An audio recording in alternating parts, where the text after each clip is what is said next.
ঘন সবুজ জঙ্গলের মাঝখানে ছিল এক সুন্দর নদী। নদীর এক পাশে উঁচু পাহাড় আর অন্য পাশে বড় বড় গাছের বন। সেই জঙ্গলে থাকত নানা রকম পশু পাখি। এই জঙ্গলে একদিন জন্ম নিল একটি দুষ্টু বানরছানা। তার নাম মিকু।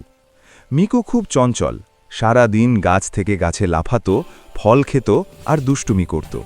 একই সময় জঙ্গলের অন্য প্রান্তে জন্ম নিল একটি সিংহছানা। তার নাম রাজু। রাজু ছিল রাজাদের বংশধর হলেও সে ছিল খুব শান্ত ও লাজুক। একদিন মিকু খেলতে খেলতে নদীর ধারে চলে গেল। হঠাৎ সে দেখতে পেল একটি ছোট সিংহছানা নদীর ধারে একা বসে কাঁদছে। মিকু অবাক হয়ে বলল, আরে তুমি তো সিংহ, তুমি কাঁদছো কেন? রাজু চোখ মুছে বলল, আমি আমার মাকে হারিয়ে ফেলেছি, খুব ভয় লাগছে। মিকুর মনটা নরম হয়ে গেল। সে বলল, ভয় পেও না, আমি আছি, আমি মিকু। রাজু একটু হেসে বলল, আমি রাজু। সেই প্রথম একটি বানরছানা আর একটি সিংহছানা বন্ধু হয়ে গেল।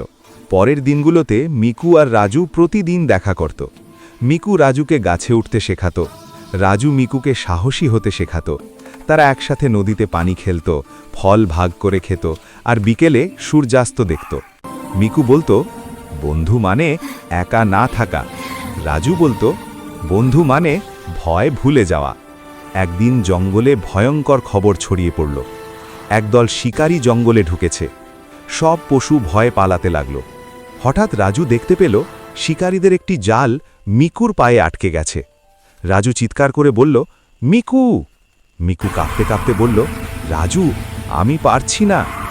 রাজু ছোট হলেও সে ছিল সিংহ। সে নিজের ভয় ভুলে গর্জন করল, গ্রর। শিকারীরা অবাক হয়ে গেল, এত ছোট সিংহ তবুও এত সাহস। রাজু দৌড়ে এসে দাঁত দিয়ে জাল ছিঁড়ে ফেলল। মিকু মুক্ত হয়ে গেল। মিকুর চোখে পানি এসে গেল। সে রাজুকে জড়িয়ে ধরে বলল, আজ তুমি আমাকে বাঁচালে, তুমি শুধু বন্ধু নও, তুমি আমার ভাই। রাজু হেসে বলল, বন্ধু মানে জীবন বাঁচানো। এরপর থেকে পুরো জঙ্গল জানল একটি বানরছানা আর একটি সিংহছানা সেরা বন্ধু। কেউ আর রাজুকে একা ভাবত না, কেউ আর মিকুকে দুর্বল ভাবত না। জঙ্গলের বাচ্চারা বলতো, দেখো, বন্ধুত্ব হলে শক্তি আসে।